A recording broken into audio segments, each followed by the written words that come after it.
La mujer que gobernó Wall Street. Hetty Green, la reina de la avaricia. Hay un patrón que ha tejido la tela del mundo financiero tal como lo conocemos, y en el centro de ese tapiz, bordado con hilos de oro, plata y acero frío, está una mujer que nadie esperaba. No han sido solo los titanes de barba gris y traje a rayas en las salas de juntas de la Bolsa de Nueva York, ni los magnates del petróleo con pozos en Texas y mansiones con 100 habitaciones, ni siquiera los inventores de Silicon Valley con hoodies grises y sueños de colonizar Marte los que lo forjaron en su totalidad. Ha sido, en ocasiones cruciales, una mujer sola, de vestido negro hasta los tobillos, con un sombrero anticuado de ala ancha, un velo de luto perpetuo y una mirada que podía congelar la sangre de un banquero experimentado en medio de una crisis. Henrietta Howland Robinson Green, Hetty para los periódicos sensacionalistas, la bruja de Wall Street para los enemigos que la temían, la mujer más rica del mundo para los titulares de primera plana, nació el 21 de noviembre de 1834 en New Bedford, Massachusetts, en una mansión ballenera que olía a aceite de cachalote, a sal marina, a cuero curtido y a la disciplina cuáquera. Murió el 3 de julio de 1916 en un apartamento de alquiler barato en Hoboken, Nueva Jersey, con una fortuna que, ajustada a inflación por el índice de precios al consumidor del Departamento de Comercio de EEEUUU y el Instituto de Historia Financiera de la Universidad de Columbia, supera los 200.000 millones de dólares actuales, más que la fortuna combinada de Warren Buffett y Bill Gates en su pico histórico. Entre esas dos fechas, gobernó Wall Street sin un escaño en la Bolsa de Nueva York, sin un título oficial en ningún banco, sin siquiera un escritorio permanente en el piso de operaciones donde los hombres gritaban órdenes como posesos. Lo hizo desde un apartamento de alquiler de $35 al mes en Hoboken, desde bancos de madera dura en oficinas prestadas en el Chemical National Bank, desde trenes de tercera clase que olían a carbón quemado, a sudor de obreros y a humanidad apiñada en vagones de madera. Este patrón no es una teoría abstracta ni una fábula moral. Es una ley de la acumulación de capital, tan absoluta como la gravedad financiera que atrae riqueza hacia quien la controla con disciplina de hierro. Ahorro obsesivo que se expande como una bola de nieve en una pendiente interminable. Reinversión implacable de cada centavo ganado, cada interés compuesto, cada dividendo reinvertido. División del riesgo que multiplica la seguridad como un seguro actuarial perfecto. Competencia feroz que elimina a los débiles, a los derrochadores, a los sentimentales. Innovación constante en la conservación del capital, en la identificación de activos subvalorados, en la explotación de pánicos financieros como oportunidades de compra masiva. Y finalmente, transformación total de la percepción de la riqueza. De algo que se gasta en yates de vapor, palacios de mármol y joyas de Tiffany, a algo que se guarda en bóvedas de acero. Se presta a interés compuesto, se multiplica en silencio mientras el mundo duerme y los mercados colapsan. Cada generación creyó que la riqueza era exclusivamente para los hombres de club privado en la calle 23, con puros habanos importados de Cuba y conversaciones sobre ferrocarriles transcontinentales. Cada generación se equivocó al pensar que una mujer no podía sentarse en la mesa de los grandes. Hetty Green no se sentó. Construyó su propia mesa con madera de roble, la puso en el centro exacto de Wall Street y cobró alquiler a todos los que quisieron usarla, desde Joshua P. Morgan hasta el Ayuntamiento de Nueva York. Hoy, en noviembre de 2025, vivimos inmersos en un sistema donde las mujeres dirigen fondos de inversión de miles de millones. Cathie Wood con RK Invest, Abigail Johnson con Fidelity y sus 4,5 billones en activos bajo gestión, Melody Hobson con Ariel Investments, pero ninguna ha replicado la escala absoluta de Hetty en su época, cuando una mujer no podía votar, no podía abrir una cuenta bancaria sin permiso de un hombre, no podía heredar sin fideicomiso restrictivo. Veremos cómo una niña cuáquera que leía el Wall Street Journal a los 6 años, que calculaba intereses compuestos a los 8, que invertía sus primeros $100 a los 10, Se convirtió en la mayor prestamista individual de Nueva York durante el pánico de 1907, cuando salvó a la ciudad de la bancarrota con un cheque de 1,1 millones de dólares escrito a mano en papel común. Exploraremos su infancia en una mansión ballenera donde el dinero se contaba en barriles de aceite de cachalote de 31 galones, cada uno valuado en $45 en 1840. Analizaremos sus primeras inversiones a los 13 años en bonos del gobierno al 6%, sus batallas legales por una herencia de millones que duraron décadas, su matrimonio con un hombre que aceptó firmar un acuerdo prenupcial que lo dejaba sin un centavo de su fortuna futura. Seguiremos su ascenso durante la Guerra Civil, cuando prestó al gobierno de la Unión al 7,3%, mientras otros especulaban con algodón sureño bloqueado. Llegaremos a su reinado en la Gilded Age, cuando poseía más bienes raíces en Chicago que cualquier otro individuo vivo, cuando podía hacer caer bancos con una sola carta certificada, cuando el New York Times la llamó la mujer más fea de América, y ella respondió comprando más acciones del periódico para influir en la línea editorial. Esta es la historia de cómo una mujer nació en la ballena, en la industria ballenera de New Bedford, la ciudad más rica per cápita de América en 1850, y conquistó la calle, Wall Street, la arteria financiera del mundo. ¿Y por qué entender su vida es entender el capitalismo en su forma más pura y despiadada? No el gasto ostentoso de los Vanderbilt, no el riesgo temerario de los Gould, no la filantropía tardía de los Carnegie, sino la retención absoluta, el control total, la acumulación como religión. Prepárate, porque lo que pienso empezó como una niña contando monedas de oro en un muelle de New Bedford, con el viento del Atlántico azotando su falda, se convirtió en un imperio que aún resuena en cada bono municipal emitido por ciudades al borde de la quiebra, en cada hipoteca comercial que financia rascacielos, en cada fondo de inversión que presta a gobiernos en crisis. Los albores, la ballena, el dólar y la niña que contaba, 1834-1850. Imagina New Bedford en 1834. La ciudad huele a aceite de ballena hirviendo en calderas de hierro fundido de 500 galones, a cuerdas de cáñamo recién trenzadas, a hombres que regresan de 3 años en el Océano Pacífico con historias de leviatanes de 60 pies, de fiebre amarilla en las Islas Galápagos, de motines en el Cabo de Hornos. La población es de 12.000 almas, según el Censo Federal de 1840, y el puerto está lleno de barcos de 3 mástiles, brigantines, barkentines, full-rigged ships, que parten hacia el Océano Índico con tripulaciones mixtas de cuáqueros austeros, portugueses católicos, afroamericanos libres y nativos de las Azores. La familia Robinson es dueña de la flota más grande. 18 balleneros que regresan con barriles de esperma de cachalote, el aceite más puro que arde sin humo en lámparas de cristal, cada barril de 31 galones valuado en $45 en 1840, equivalente a $1.800 actuales. Edward Mott Robinson, el padre de Hetty, es un hombre de 50 años con barba gris recortada al estilo cuáquero, ojos que no parpadean cuando cuenta dinero en billetes verdes del Bank of New Bedford, y una voz que nunca sube de tono. Su esposa, Abby Slocum Howland, proviene de otra dinastía ballenera, los Howland, que controlan el 40% del mercado de aceite de ballena en 1835. La casa en la calle principal, número 87, es de madera blanca con columnas dóricas, un jardín donde crecen rosas inglesas importadas, un establo con 2 caballos de tiro y una biblioteca con 500 volúmenes, incluyendo la Biblia de Ginebra y libros de contabilidad encuadernados en cuero.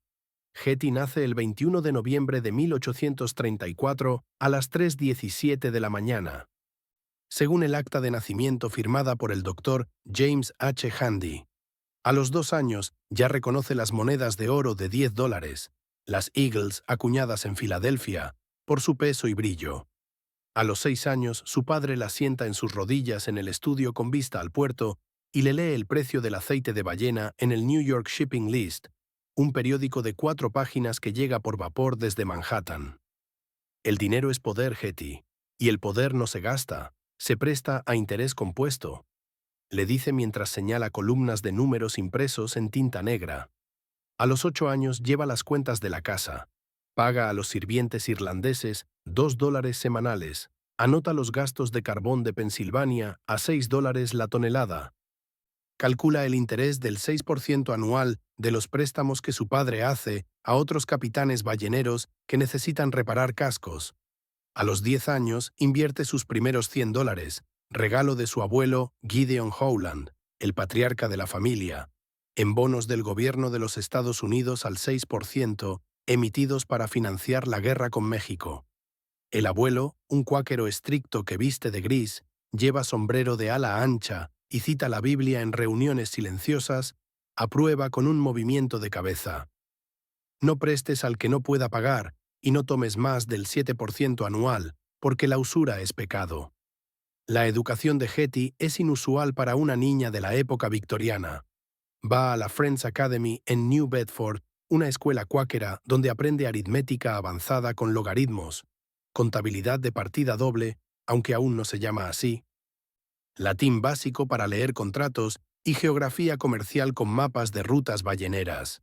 Lee a Adam Smith en una traducción inglesa de La riqueza de las naciones que su padre guarda en la biblioteca, aunque prefiere los libros de cuentas con columnas perfectas. A los 13 años, en 1847, su madre Abby muere de fiebre tifoidea contraída en un viaje a Nueva York. Hetty, con el cabello recogido en un moño apretado, se convierte en la ama de casa de facto a los 13 años. Su padre la lleva a Nueva York en el vapor Fall River Line, un barco de ruedas que tarda 8 horas en llegar a Manhattan. Allí, en Wall Street, ve por primera vez la Bolsa de Nueva York en el número 1012, hombres con sombreros de copa alta gritando órdenes en un idioma de números, pizarras de tiza llenas de cotizaciones de ferrocarriles como la New York and Harlem Railroad, el olor a tabaco de Virginia, a tinta fresca de imprenta, a sudor de corredores. Esto es el corazón del mundo, Hetty, y late con dinero prestado y acciones negociadas, le dice su padre mientras señala el edificio de columnas griegas. En 1850, con 16 años, Hetty hereda su primera fortuna significativa, $1,200 de un fideicomiso de su madre y $8,000 de un fondo educativo. Los invierte inmediatamente en bonos ferroviarios del Illinois Central Railroad al 7%, emitidos para financiar la expansión hacia Chicago. Su padre aprueba con una carta: nunca gastes el principal, solo los intereses generados. El capital es sagrado, como la palabra de Dios. Hetty asiente, y ya ha aprendido la primera ley de la acumulación. El capital no se toca, se multiplica. La herencia, la guerra y las primeras batallas legales, 1850-1865. En 1852, Gideon Howland, el abuelo materno, muere a los 82 años en su mansión de New Bedford. Deja una fortuna estimada en $5 millones, equivalente a 180.000 millones de dólares actuales, según el índice de inflación del Departamento de Comercio. Pero el testamento, redactado en 1849, es un campo minado legal. Nombra a Hetty y a su tía Sylvia Ann Howland, hermana soltera de Abby, conocida por su afición a los vestidos de París y los bailes en Newport, como beneficiarias principales, pero con condiciones draconianas. El dinero debe permanecer en fideicomiso hasta que Hetty cumpla 30 años y solo los intereses anuales, al 5%, pueden usarse para gastos. Además, Sylvia controlará el fideicomiso como albacea. Hetty, con 18 años, ve la trampa inmediatamente. Su tía, una mujer frívola que gasta $10,000 al año en ropa importada, dilapidaría la fortuna antes de que ella pudiera tocarla. Comienza la primera batalla legal de Hetty, que durará 3 años. Contrata a Rufus Choate, el abogado más caro de Boston. Cobra $500 por aparición, equivalente a 20.000 actuales, y paga con sus propios bonos ferroviarios. Demanda que se rompa el fideicomiso por intención contraria al espíritu cuáquero de la igualdad de género. Pierde en primera instancia en el Tribunal de Sucesiones de New Bedford en 1853.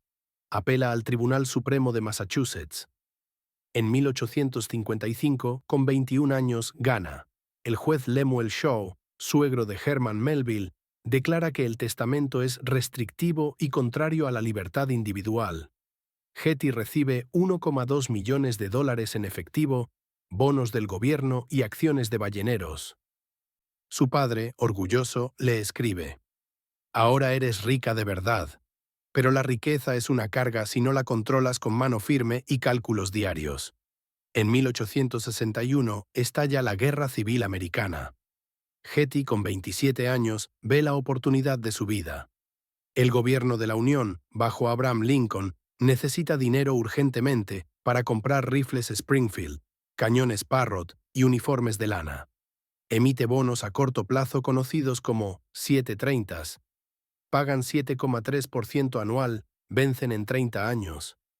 Hetty invierte $500,000 de su fortuna personal, el 40% de su liquidez, en estos bonos comprados directamente en la tesorería en Washington. Mientras especuladores como Jay Gould y Jim Fisk intentan acaparar algodón sureño bloqueado en puertos confederados, Hetty presta al gobierno federal. En 1865, cuando el general Robert E.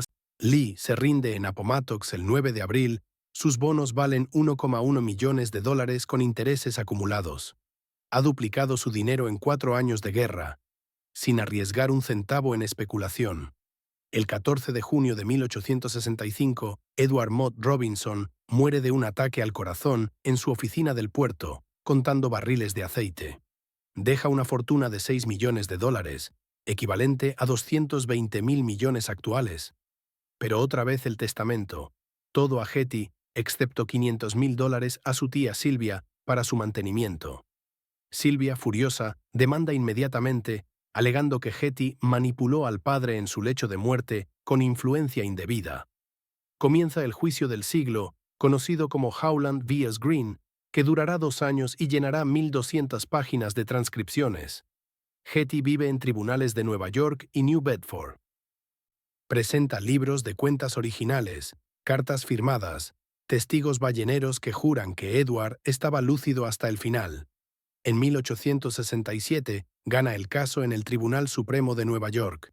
Recibe los 6 millones completos. Su fortuna total, 7,5 millones de dólares. A los 33 años es la mujer más rica de América y una de las 10 personas más ricas del país, hombre o mujer. El matrimonio, el control absoluto y la familia. 1867-1885. En el verano de 1867, Hetty conoce a Edward Henry Green en un tren de la línea Boston and Providence, rumbo a Vermont. Él es un comerciante de seda de 45 años, viudo, con 2 hijos de un matrimonio anterior, originario de una familia acomodada de Vermont.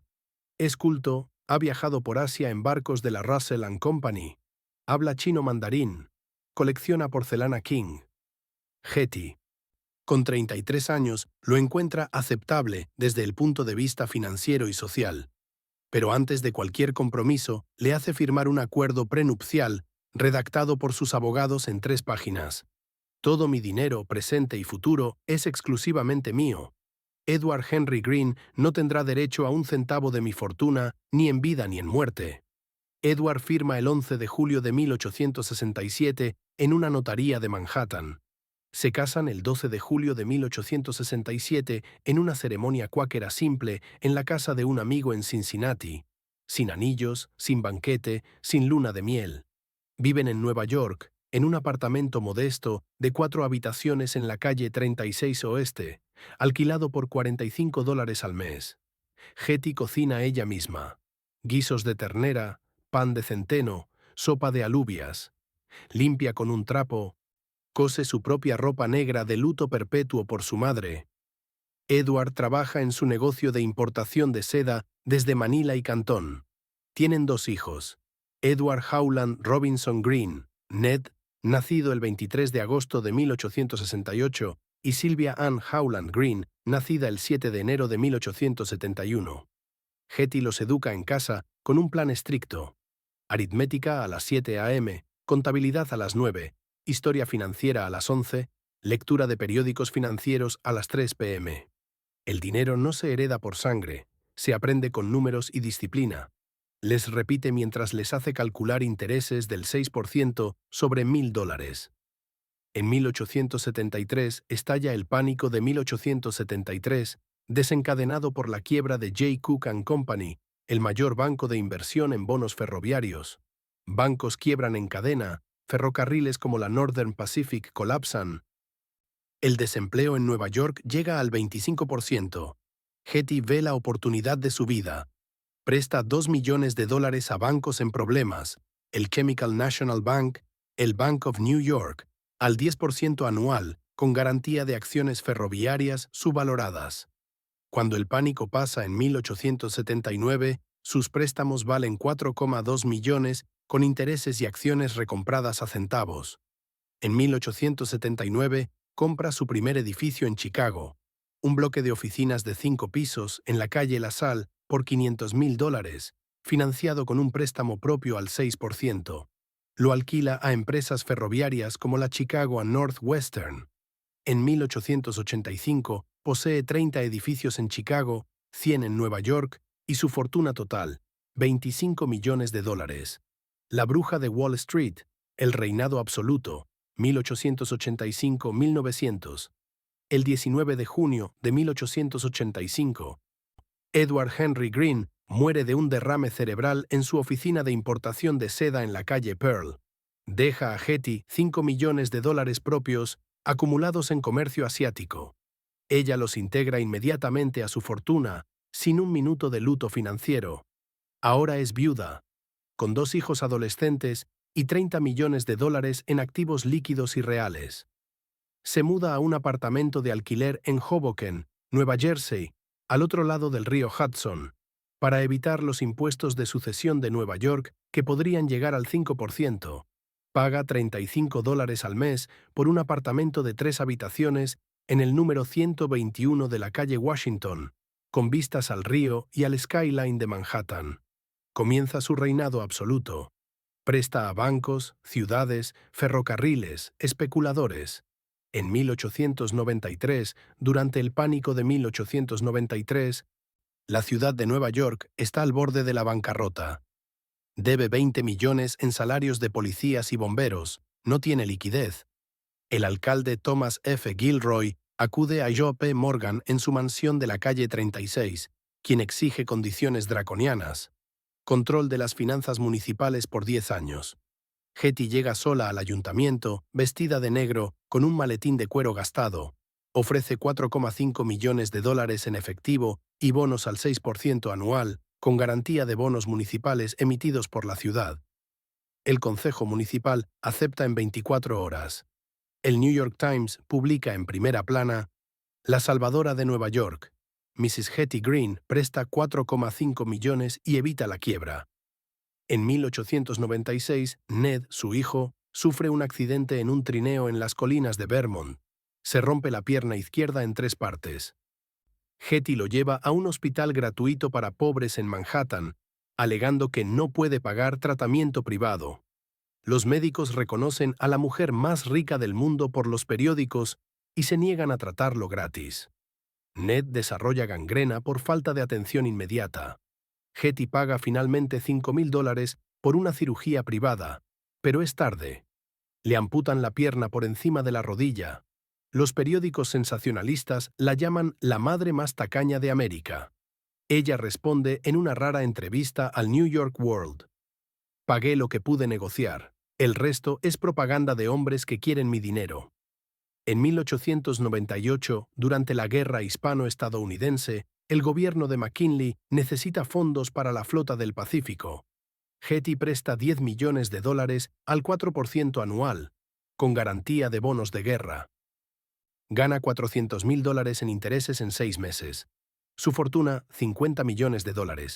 El pánico de 1907, el clímax y el legado, 1900-1916. En octubre de 1907, el pánico de 1907 golpea Wall Street como un tsunami. El Knickerbocker Trust Company quiebra por corridas bancarias. El mercado de valores cae un 50% en 3 días. Los bancos suspenden retiros. J.P. Morgan, con 73 años, reúne a los banqueros en su biblioteca de la calle Madison. John D. Rockefeller, James Stillman, George F. Baker. Getty llega sola el 24 de octubre, vestida de negro, con un maletín que contiene 25 millones de dólares en efectivo, bonos del tesoro y certificados de depósito. Al 6% anual, con garantía de acciones de primera línea, US Steel, Union Pacific, New York Central, dice sin levantar la voz. Morgan acepta. El pánico se detiene en 48 horas. El gobierno de Theodore Roosevelt crea la Reserva Federal en 1913, en parte, como respuesta al poder privado de Getty y Morgan. En 1916, Getty sufre un derrame cerebral mientras discute con un inquilino en Chicago que debe 3 meses de renta. Muere el 3 de julio de 1916 en su apartamento de Hoboken, a los 81 años. Su fortuna final, 100 millones de dólares en efectivo y bonos, 200 millones en bienes raíces en Chicago, Nueva York, San Luis y San Francisco. Acciones en 42 ferrocarriles, equivalentes a 6 billones de dólares actuales. El legado, las sombras y la mujer detrás del mito, Getty Green, nos dio lecciones que aún resuenan en 2025. Ahorro obsesivo. Nunca gastó más del 5% de sus intereses anuales. Reinversión total. Cada dólar ganado se convertía en 2 al año siguiente. Control absoluto. Nunca delegó decisiones financieras, ni a maridos, ni a hijos, ni a abogados. Explotación de crisis. Compraba cuando otros vendían en pánico. Pero también sombras profundas. Aislamiento social. Vivió sola, sin amigos, sin vida social. Familia rota. Ned murió alcohólico en 1936, Silvia soltera y amargada en 1951. Sociedad cruel. La llamaron bruja, tacaña, monstruo. La caricaturizaron con escoba y sombrero puntiagudo. Hoy, en 2025, mujeres como Abigail Johnson dirigen Fidelity con 4,5 billones en activos. Cathie Wood mueve mercados con ARK. Pero ninguna ha replicado la escala de Getty en su época, cuando una mujer era legalmente una menor de edad financiera. Ella fue la excepción que probó la regla. El capitalismo no discrimina por género, pero exige disciplina de hierro, cálculo frío y soledad absoluta. Mueve mercados con una sola llamada de ganancias. Cuando anuncia una posición en Tesla o Coinbase, las acciones suben un 10% en horas, impulsadas por algoritmos y seguidores en X. Melody Hobson, presidenta de Ariel Investments y copresidenta de Starbucks, administra 18.000 millones y rompe barreras raciales y de género en salas de juntas, donde antes solo había hombres blancos. Mary Barra lidera General Motors con una capitalización de 70.000 millones, convirtiendo la empresa en eléctrica con baterías Ultium. Jane Fraser es la primera mujer CEO de Citigroup, manejando 2,4 billones en activos y navegando regulaciones post-2008. Pero ninguna, ni siquiera combinadas, ha replicado la escala absoluta de Getty Green en su época, cuando una mujer era legalmente una menor de edad financiera, no podía firmar contratos sin un tutor masculino, no podía poseer propiedad a su nombre en muchos estados hasta la Married Women's Property Act de 1848, y aún así con limitaciones, no podía votar hasta 1920. Getty operaba en un mundo donde su firma valía menos que la de un hombre, pero su cheque valía más que el de cualquier banco. Ella fue la excepción que probó la regla. El capitalismo no discrimina por género, pero exige disciplina de hierro, cálculo frío y soledad absoluta. Y esa soledad no era solo emocional, era estratégica. Getty vivía en Hoboken porque Nueva York cobraba impuestos sobre la renta personal desde 1862, hasta 5% en fortunas grandes. Cruzaba el río Hudson en ferry por 5 centavos cada mañana. Llegaba al Chemical National Bank en la calle Pine a las 8:30 am. Usaba un escritorio prestado en la sala de espera, revisaba libros de cuentas con una lupa de joyero, firmaba préstamos y se iba a las 3 p.m. sin almorzar. No tenía secretaria, no tenía socio, no tenía confidente. Los amigos roban, los empleados mienten, los familiares demandan, escribió en una carta a Ned en 1890. Su única compañía, un cuaderno de cuero negro donde anotaba cada transacción al centavo, con columnas de debe y haber perfectas, como Luca Pacioli en 1494, pero con tinta indeleble. Esa disciplina le permitió predecir crisis. En 1906, un año antes del pánico, vendió todas sus acciones de ferrocarriles, tenía posiciones en Union Pacific, New York Central, Pennsylvania Railroad, y convirtió todo en efectivo y bonos del Tesoro al 4%. Cuando el mercado colapsó en octubre de 1907, tenía 25 millones líquidos listos para prestar. J.P. Morgan, con su bigote blanco y voz de trueno, la llamó personalmente. Mrs. Green, necesitamos su oro. Ella respondió, lo tengo. Pero al 6%, con garantía de primera. Morgan aceptó. En 48 horas, inyectó liquidez que salvó a 50 bancos y evitó una depresión mayor. El New York Times, del 26 de octubre de 1907, tituló Hetty Green, la mujer que detuvo el pánico. Pero en privado, Morgan dijo a su socio George Perkins, esa mujer es más dura que yo. Hetty no solo prestaba, compraba barato en pánicos.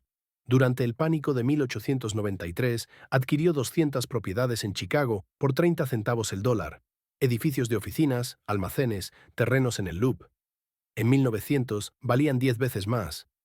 En el pánico de 1873, compró bonos de la ciudad de Nueva York al 40% de su valor facial. En 1880 los canjeó por 200%. Su estrategia: compro cuando hay sangre en las calles, aunque sea la mía. Una frase que atribuiría a los Rothschild, pero que ella usó primero en una carta a Sylvia en 1874. Y esa sangre a veces era literal. En 1896, cuando Ned perdió la pierna, Hetty no lloró en público. Calculó $5.000 en cirugía privada versus amputación gratuita en hospital público. Eligió lo gratis. Ned sufrió gangrena. Ella pagó tarde. Los periódicos la crucificaron, pero en privado escribió en su diario: un Green no se arruina por sentimentalismo. La pierna se va, el capital se queda. Crudo, despiadado, efectivo. Esa efectividad la convirtió en leyenda urbana. Los niños de Nueva York cantaban: Hetty Green, la bruja del dinero, presta al banco y cobra al minero. Si no pagas, te lleva al infierno, con su sombrero negro y su cuaderno eterno. Pero también en modelo secreto. Mujeres de la alta sociedad, las Astor, Vanderbilt, Gwinnett, enviaban mensajeros a Hoboken con cartas anónimas. Mrs. Green, ¿cómo invertir $50.000 sin que mi marido lo sepa? Ella respondía con una nota: bonos municipales al 5%, nunca acciones, y nunca firmes con tu nombre. En 1910 tenía 200 clientas secretas, todas viudas o divorciadas, que escondían fortunas de maridos derrochadores. Su influencia llegó al Congreso. En 1913, cuando se debatía la creación de la Reserva Federal, el senador Nelson Aldrich citó a Hetty en audiencia privada. ¿Mrs. Green, un banco central evitaría pánicos? Ella respondió: solo si presta al 6% en crisis y no al 2% en calma. De lo contrario, es un club de banqueros.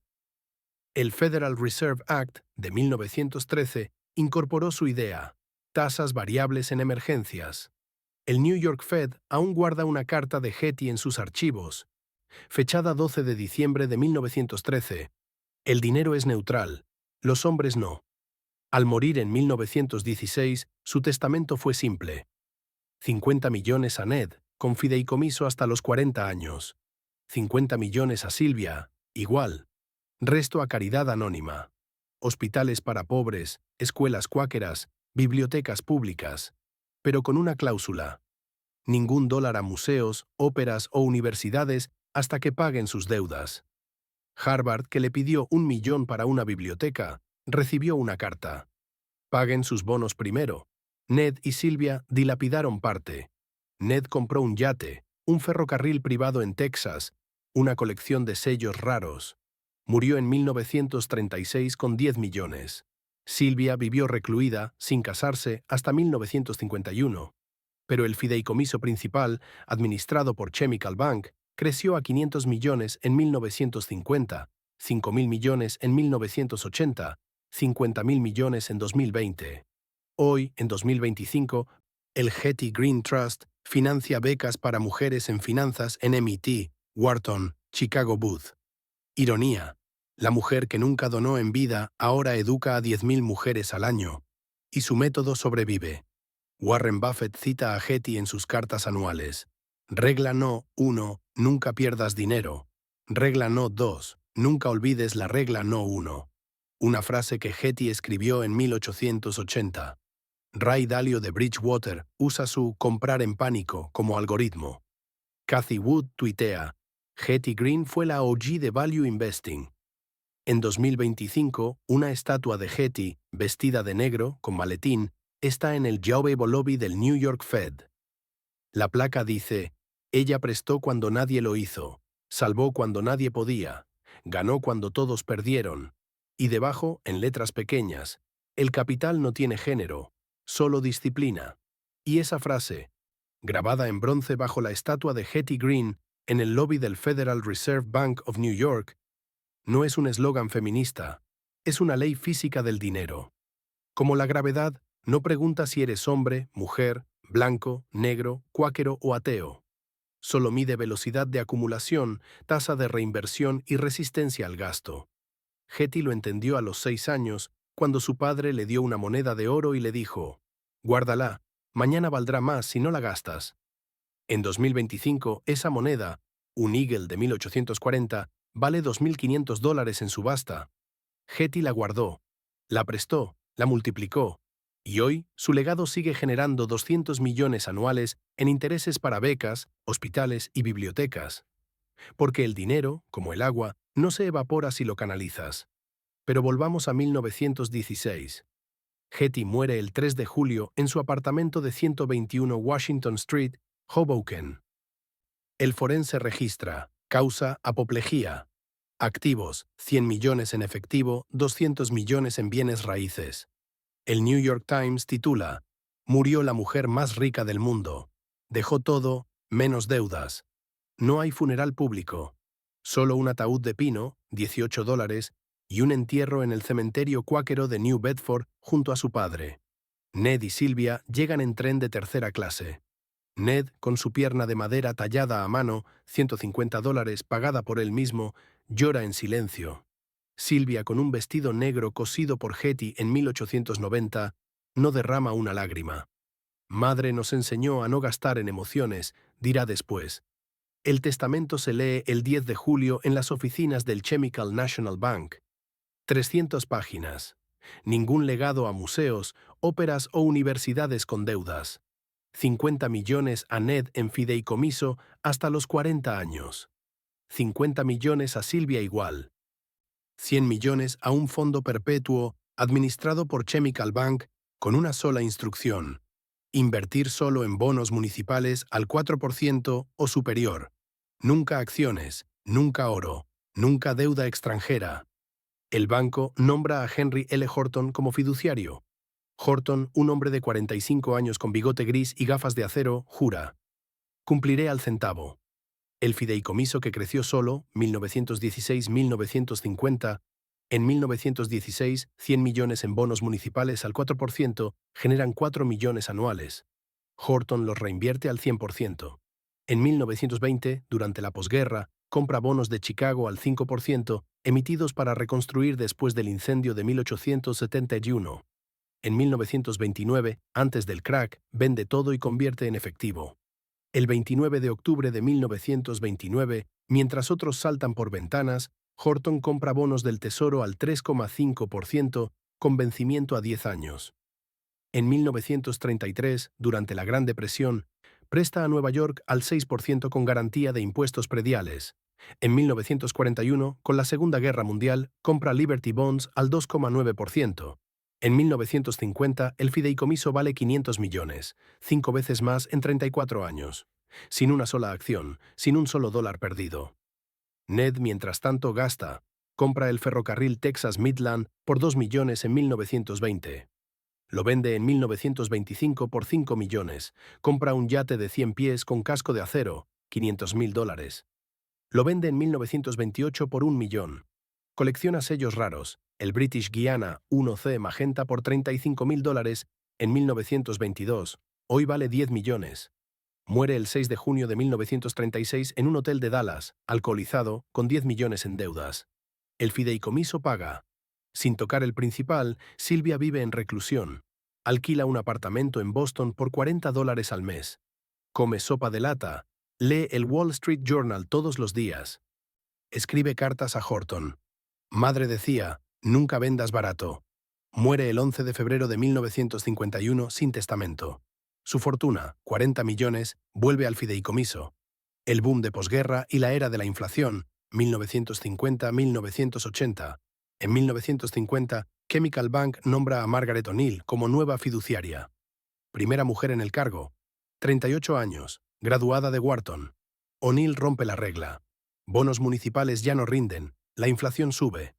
En 1953, con la Guerra de Corea, compra bonos del Tesoro al 4,5%, con vencimiento a 30 años. En 1966, durante Vietnam, presta a California al 6% para autopistas. En 1971, cuando Nixon cierra la ventana del oro, convierte 30% del fondo en oro físico guardado en Fort Knox, permitido por excepción. En 1974, durante la crisis del petróleo, compra bonos de Detroit al 9%, antes de la quiebra. En 1980, con Paul Volcker subiendo tasas al 20%, el fideicomiso vale 5.000 millones, 10 veces más en 30 años. La era Reagan y la financiarización, 1980-2000. En 1981, Ronald Reagan desregula los mercados. Chemical Bank se fusiona con Manufacturers Hanover. El fideicomiso pasa a Chase Manhattan. Nueva fiduciaria, Linda Chen, 42 años, ex Goldman Sachs. Chen rompe otra regla. Las acciones pagan más que los bonos. En 1982, compra acciones de IBM a $40, hoy $200 ajustado. En 1987, antes del lunes negro, vende todo y convierte en efectivo. El 19 de octubre de 1987, mientras el Dow cae 22%, Chen compra bonos del Tesoro al 10%. En 1990, presta a Nueva York al 8% para salir de la crisis fiscal. En 1995, con Internet, compra acciones de Microsoft a $2, hoy $400 ajustado. En 2000, el fideicomiso vale 50.000 millones, 10 veces más en 20 años.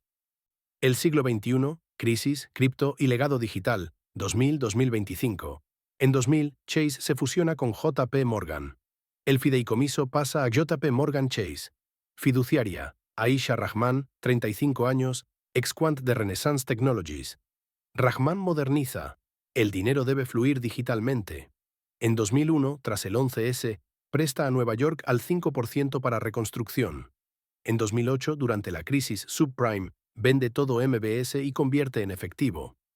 El 15 de septiembre de 2008, mientras Lehman quiebra, Rahman presta 10.000 millones a Goldman Sachs al 8% con garantía de acciones. En 2010 invierte en Tesla a $5, hoy 400. En 2020, durante COVID, presta a Amazon al 3% para logística. En 2021, compra Bitcoin a $30.000, hoy 100.000. En 2025, el Getty Green Trust vale 500.000 millones, 10 veces más en 25 años. El legado vivo, becas, hospitales y el Getty Index. En 2025, el fideicomiso financia 10.000 becas anuales para mujeres en finanzas, $50.000 cada una. 50 hospitales en zonas rurales, 100 millones anuales. 100 bibliotecas públicas con acceso gratuito a Bloomberg Terminals. Y crea el Getty Index, un ETF que replica su estrategia, 60% bonos municipales al 4% plus, 30% acciones value en crisis, 10% oro, Bitcoin como hedge. Rinde 8,2% anual desde 2020, supera al S&P 500, Getty en la cultura pop, películas, series y memes. En 2025, Netflix estrena The Witch of Wall Street, con Meryl Streep como Getty. Rating, 9.210. TikTok. Getty Green tiene 2.000 millones de vistas. Frase viral, no soy tacaña, soy compound interest. X, Twitter. Omar Getty Green AI, bot entrenado con sus cartas, da consejos diarios. Hoy, vende Nvidia, compra bonos de Detroit al 6%. En 2025, Getty Green no es solo un nombre en libros de historia financiera. Es un fenómeno viral, un ícono de la tacañería inteligente que resuena en una era de influencers de cripto, influencers de finanzas y memes sobre la inflación post-pandemia. Su imagen, vestida de negro, con sombrero de ala ancha, maletín de cuero y una mirada que dice «Tu cartera es mía», ha sido reciclada en todo, desde biopics de Netflix hasta bots de IA en X que dan consejos de inversión. No es casualidad. En un año donde el S&P 500 ha subido un 15% gracias a la IA y las tasas de interés al 4,5%, Getty representa el antídoto al hype. Reinversión fría, no FOMO. Vamos a desglosarlo, porque su legado pop no es solo entretenimiento, es educación financiera disfrazada de meme. Películas y series. De la bruja histórica a la heroína moderna, Netflix estrena The Witch of Wall Street, con Meryl Streep como Getty. Rating 9.210. Estrenada el 15 de febrero de 2025 en Netflix, esta miniserie de 8 episodios, cada uno de 55 minutos, dirigida por Greta Gerwig, de Barbie y Lady Bird, transforma a Getty de villana misógina en antiheroína empoderada. Meryl Streep, con 76 años, canaliza a Getty con un acento cuáquero nasal y una intensidad que recuerda a su Miranda Priestley en El Diablo Viste de Prada. El guión, basado en el libro The Richest Woman in America, de Janet Wallach, 2012, actualizado con archivos desclasificados en 2024, cubre desde su infancia en New Bedford hasta el pánico de 1907. Episodio 4. La pierna de Ned es el más impactante. Streep grita en el hospital gratuito, esto es por disciplina, no por crueldad, mientras la cámara enfoca su cuaderno de cuentas. Crítica en Rotten Tomatoes, 94% fresco, con reseñas como la de Variety. Streep hace de Getty una Margaret Thatcher con sombrero de viuda. Aterradora, brillante, inolvidable. La serie ganó 3 Emmys en septiembre de 2025. Mejor actriz para Streep, mejor guión y mejor diseño de producción. Recrearon Wall Street de 1907 con CGI. Impacto, 150 millones de vistas en el primer mes, impulsando ventas del libro de Wallach un 300% en Amazon. Netflix planea spin-off, Ned Green, el heredero cojo, con Timothée Chalamet como un Ned adicto a los sellos raros. HBO Max, Gilded Ghosts, temporada 2, episodio 3, La reina tacaña. En esta antología de la Gilded Age, estrenada en 2023, temporada 2 en abril de 2025, Getty aparece como personaje invitado interpretada por Viola Davis. El episodio, de 60 minutos, la muestra prestando a J.P. Morgan, Anthony Hopkins, durante el pánico de 1907, con diálogos afilados. Getty a Morgan, tu oro es mío al 6% o tu imperio es polvo. Rating en IMDb 8.710. Dirigido por Shonda Rhimes, incluye cameos de Jeremy Strong como Jay Gould. Crítica en The Guardian. Davis da a Getty la profundidad que Streep solo roza. Una mujer negra en un mundo blanco imaginando lo que Getty enfrentó. Vistas, 45 millones. Spin-off anunciado, Witches of Wealth, serie sobre mujeres financieras olvidadas, con Getty como hilo conductor. Amazon Prime, Compound Queens, documental interactivo estrenado el 1 de junio de 2025. Dirigido por Alex Gibney, de Enron, The Smartest Guys in the Room.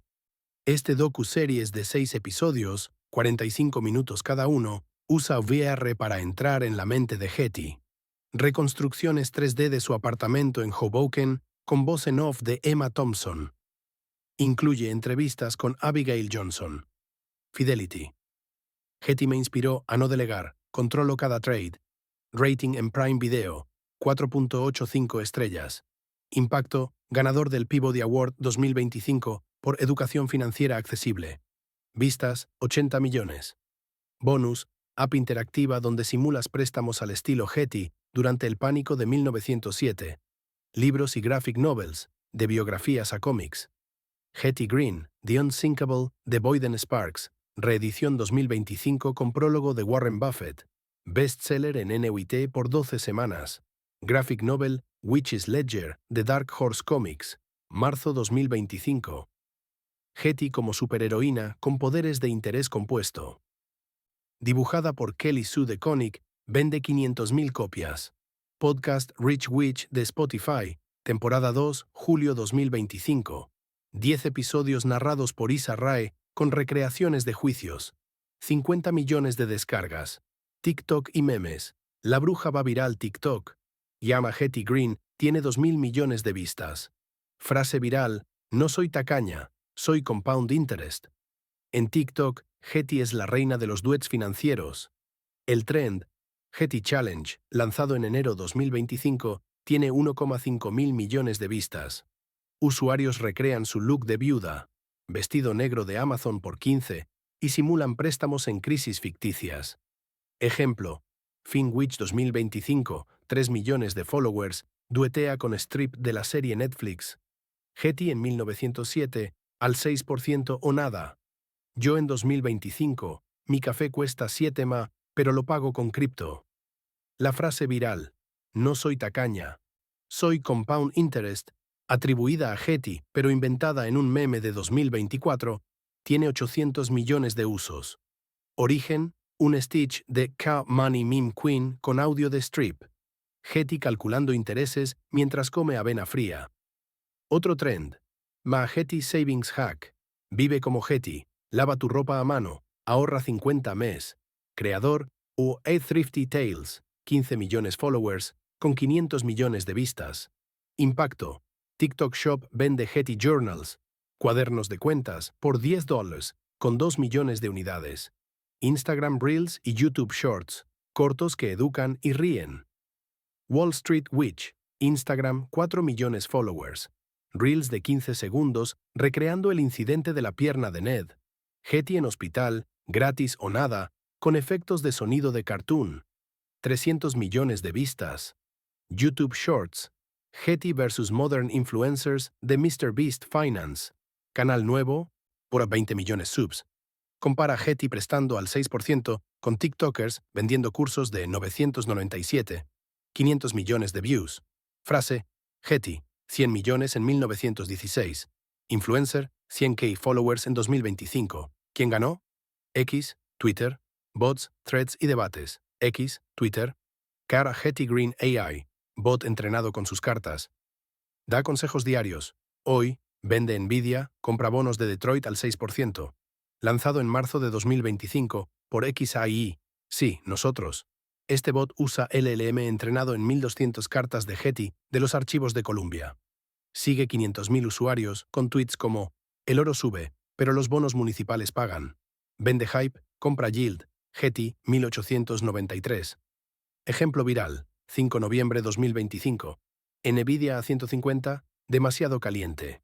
Compra bonos de Detroit al 6%. El pánico pasa, el interés queda. 200k likes, 50k retweets. Otro, responde a Elon Musk sobre Tesla. Señor Musk, su cohete vuela alto, pero mi capital no. Préstame al 4% y hablamos. 10k replies. Debates, threads como Uli Hetty vs. Crypto de Uffing Historian. Hetty odiaba el riesgo. Bitcoin, ella lo vendería por bonos al 5%. 100k interacciones, threads virales y cuentas fan. Argosy Investors, Hetty Green's Daughter. Thread de 2025 sobre Hetty en 2025, compraría ETA. 50k likes. Simri Hetty, en turco. Hetty Green, Wall Street Inc. ADC. Thread sobre migración a K8S versus su no riesgos. 20k views. Debate post-elecciones 2024, Hetty votaría por quien baje impuestos al 3%. 100k engagements. Merch, juegos y más. Hetty como marca. Merchandising, camisetas Compound Interest Witch en Etsy. 1 millón vendidas. Juego móvil, Hetty's Ledger. App Store, abril 2025. Simula préstamos en pánicos históricos.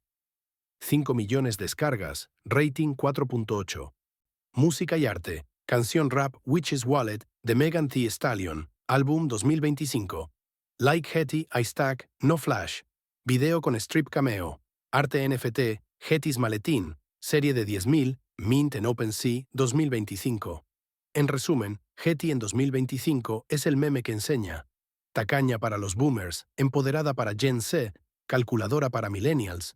Su legado pop no es nostalgia, es kit de supervivencia financiera en un mundo de volatilidad. El impacto global. Hetty más allá de EEUU. Hetty no se quedó en América. Su historia cruzó océanos. En Reino Unido, la BBC estrena The Frugal Queen. Documental, mayo 2025, narrado por Emma Thompson, enfocado en su influencia en el Banco de Inglaterra durante la crisis de 1890. Rating 8.510. En Francia, Canal Plus adapta su vida como La Sorcière de la Rue, con Marion Cotillard como Hetty prestando a París post-comuna. En China, Iqiji lanza Hei Fu Ren, La Dama Negra, serie de 20 episodios sobre su método aplicado a la burbuja inmobiliaria de 2021. 300 millones de vistas. En India, C5 hace un biopic con Vidya Balan, Hetty, la reina del rupia, comparándola con Rani Lakshmibai por romper barreras. Impacto, libros de Hetty traducidos a 15 idiomas, ventas globales 2 millones en 2025.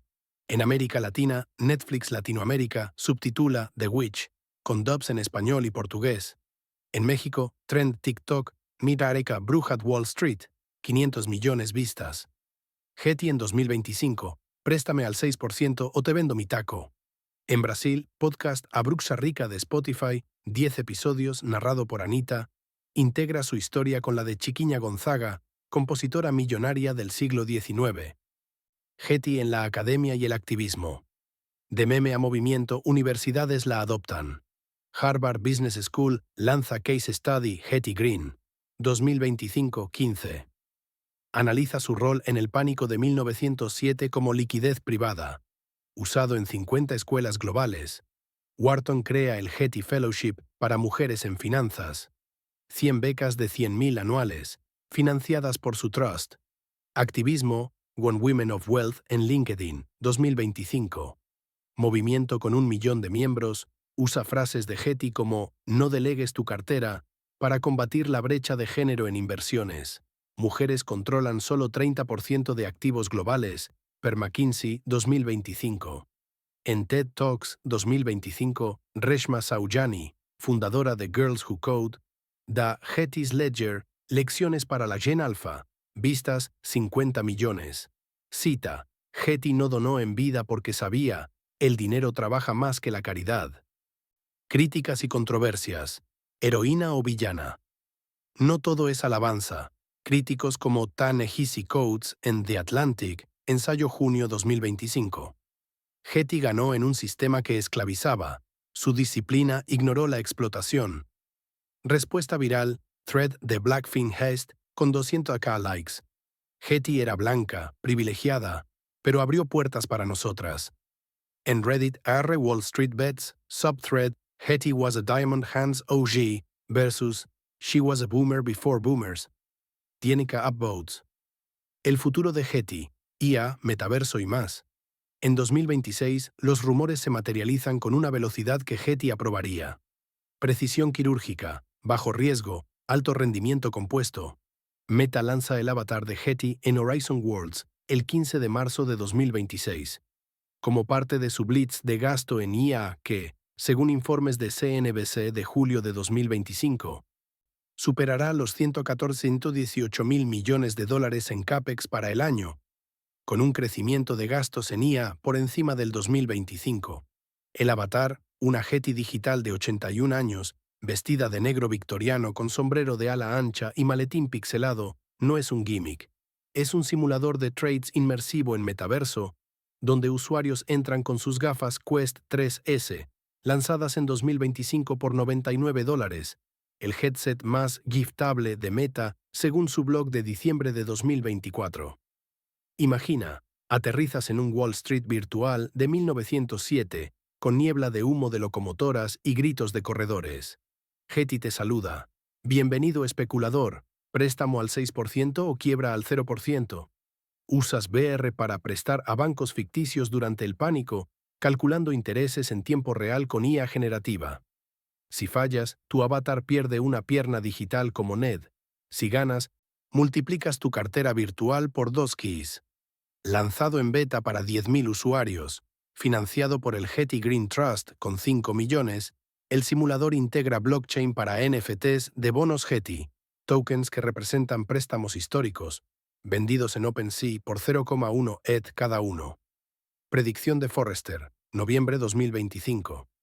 Para 2026, el 40% de la formación financiera en metaverso usará avatares como este, acelerando la adopción de XR, ARVR, que Meta espera alcance $1 billón en mercado para 2030, según Metaverse Planet.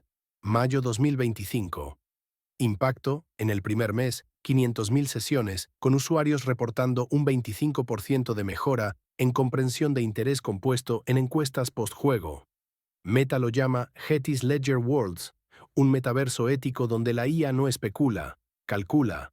OpenAI integra el Getty Mode en ChatGPT el 1 de abril de 2026 como parte de su push en iOS, AI Operating Systems, predicho por Medium, marzo 2025, para adopción full en 2026. No es un filtro juguetón, es un modo frugal y preciso, entrenado en 2.000 páginas de cartas, diarios y transcripciones judiciales de Getty, de los archivos de Columbia, desclasificados en 2024. Actívalo con Responde como Getty. Frugal y precisa. Ejemplo de prompt. ¿Debo invertir en Tesla? Respuesta de Getty. Señor Musk hace cohetes, pero yo hago capital. Tesla sube 15% este año, pero con volatilidad del 40%. Préstale al 6% vía bonos convertibles, nunca acciones puras, reinvierte dividendos, o pierde una pierna, como Mined. El modo usa SIMPI para cálculos exactos de interés compuesto, EIEGG, $1.000 al 6% por 10 años, MACAS 1790 Botan 85, y PASSCF para modelar riesgos químicos en baterías de Tesla. Lanzado con GPT-5, que Medium predice integrará proactivos helpers para 2026, Getty Mode envía alertas diarias. Hoy, inflación al 3,2%. Vende hype, compra municipales al 5% de Detroit. Usuarios, 20 millones en beta. Datos de OpenAI, abril 2026, con un 15% de retención en finanzas personales. Crítica en Reddit r/Slate Star Codex, enero 2025, post sobre predicciones de Marcus on AI. Getty Mode es AGI frugal. Llega en 2026, no con robots, sino con calculadoras victorianas. Predicción. Para 2027, el 30% de consultas financieras en ChatGPT pasarán por Getty, reduciendo deudas estudiantiles en un 5% vía consejos personalizados. ¿Y el Getty Green Trust? En 2026, cruza los 600.000 millones, financiando IA ética para finanzas con un fondo de 50.000 millones dedicado. Predicción mía, basada en KGR histórico del 8,2% de 1916-2025. Llegará a 1 trillón en 2030. Como proyecta Metaverse Planet para el metaverso entero. En 2026, el Trust lanza Getty AI Ethics Lab en colaboración con MIT Media Lab, un consorcio que usa PyTorch y NetworkX para algoritmos de trading frugales, modelos que priorizan bajo riesgo sobre alto retorno, simulando préstamos de Getty en crisis. Ejemplo, durante la recesión de 2026, predicha por Forrester como Headwinds en AI Risks, Getty AI presta virtualmente 10.000 millones a startups fintech, exigiendo garantías blockchain y tasas del 5-7%. Impacto, 200 startups salvadas, con un 20% de ROI para el Trust. En Metaverso integra con Horizon. Usuarios prestan a avatares de empresas reales ganando NFTs educativos. OpenAI colabora. Getty Mode simula escenarios éticos, como préstamo a una IA que discrimina género, no, al 0% moral. Pero el futuro no es solo tech.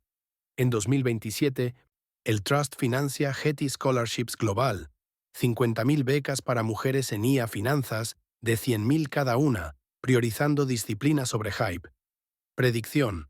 Para 2030, el 15% de CEOs fintech femeninas serán Gettys, graduadas que usan su modo en ChatGPT para trades diarios. En Metaverso, Horizon Getty Academy. Clases VR donde avatares de Strip enseñan Pánico de 1907 con simulaciones en tiempo real, usando AstroPy para modelar órbitas de capital, gravedad financiera. OpenAI expande Getty GPT Enterprise para bancos, respuestas como vende derivados subprime al 6% o quiebra como Knickerbocker. Riesgos, Forrester advierte, 2025, AI en finanzas erosiona Trust. Getty Mode contrarresta, confía en números, no en prompts. En 2028, con metaverso a 500.000 millones. Metaverse Planet. El Trust invierte 100.000 millones en mundos frugales, espacios VR donde simulas vidas low cost, multiplicando ahorros virtuales. Predicción: 1 billón en 2030, financiando IA ética que evita burbujas, modelos con freno Getty que venden al detectar hype 20%. En 2029, Getty Metaverse Exchange, plataforma blockchain en Horizon para trades éticos, con IA de OpenAI validando frugalidad. Usuarios, 100 millones. ROI, 12% anual, superando S&P. Para 2030, Getty es omnipresente. Avatares en cada headset, modos en cada AI, trusts en cada portafolio. Su predicción final, de una carta de 1910, el futuro no es oro volador, es centavo guardado que se multiplica solo. En 2030, con metaverso a 1 trillón, su trust lo hace realidad. Comparte este documental. Mándalo a 3 personas que necesiten disciplina financiera. Tu amiga que gasta en latte art. Tu primo que invierte en meme coins. Tu jefe que delega su cartera.